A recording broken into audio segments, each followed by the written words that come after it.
Ah, la fameuse expérience. Bon, si tu as déjà essayé de chercher un job de développeur, tu le sais bien. L'expérience, c'est super important.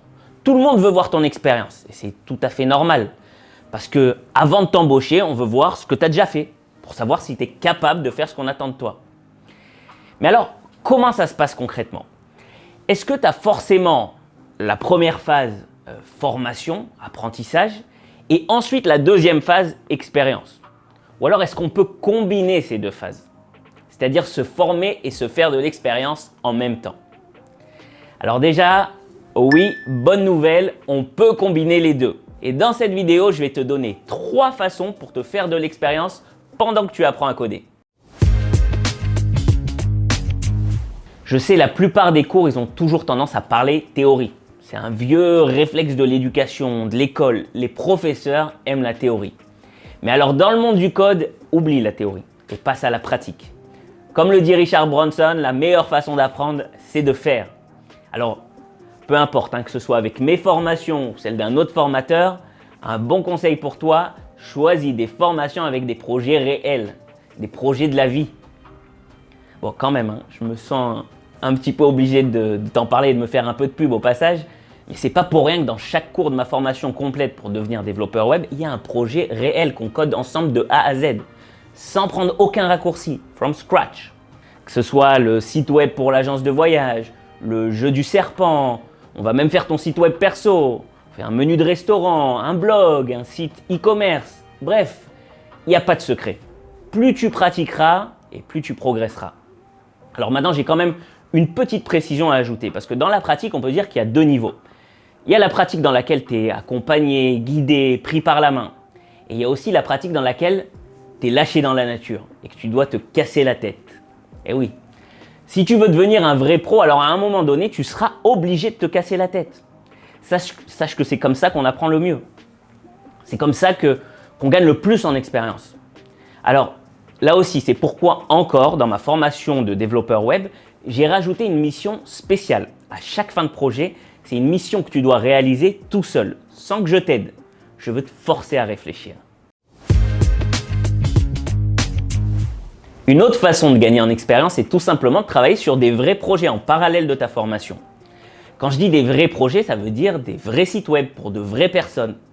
Alors ça, c'est encore mieux parce que tu ne peux pas faire plus réel. Mais le seul problème dans tout ça, c'est que ça demande énormément de motivation. Et il n'y a pas tout le monde qui en est capable. Inévitablement, tu seras souvent coincé, tu auras des problèmes, des choses qui ne fonctionnent pas. Et le risque, c'est qu'au final, tu abandonnes. Parce que la montagne qui est devant toi, elle est trop grande, trop difficile à franchir. Alors maintenant, si tu sens que ta motivation, elle est vraiment inébranlable et que rien ne te fait peur, alors je peux que t'encourager. Lance-toi. Mais alors, comment se lancer ? Comment trouver des vrais sites web à réaliser? Déjà, utilise ton entourage. Tu peux parler à tonton et lui faire le site de son restaurant, par exemple. Si tu lui dis que c'est gratos, il sera probablement très content. Pour toi, c'est l'occasion de t'entraîner et d'ajouter encore un beau projet à ton CV. Et surtout de gagner énormément en expérience. Sinon, tu peux aussi faire du bien avec un travail bénévole. Tu connais sûrement une association qui aurait besoin d'un petit coup de pouce pour son site web, mais qui n'a pas forcément les moyens d'investir. Alors vas-y, fonce, c'est un win-win. Eux, ils gagnent un site et toi, tu gagnes en expérience. Au fait, si ce n'est pas déjà fait, n'oublie pas de t'abonner à ma chaîne YouTube pour recevoir toutes mes prochaines vidéos.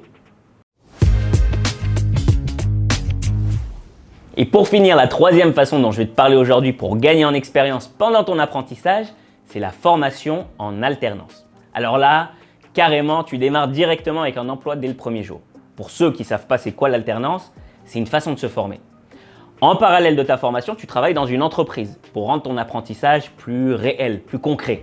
Et ça, je trouve que c'est génial. Alors pour te donner plus de détails sur cette option, je me suis mis en contact directement avec Open Classroom, qui propose justement un parcours de formation en alternance.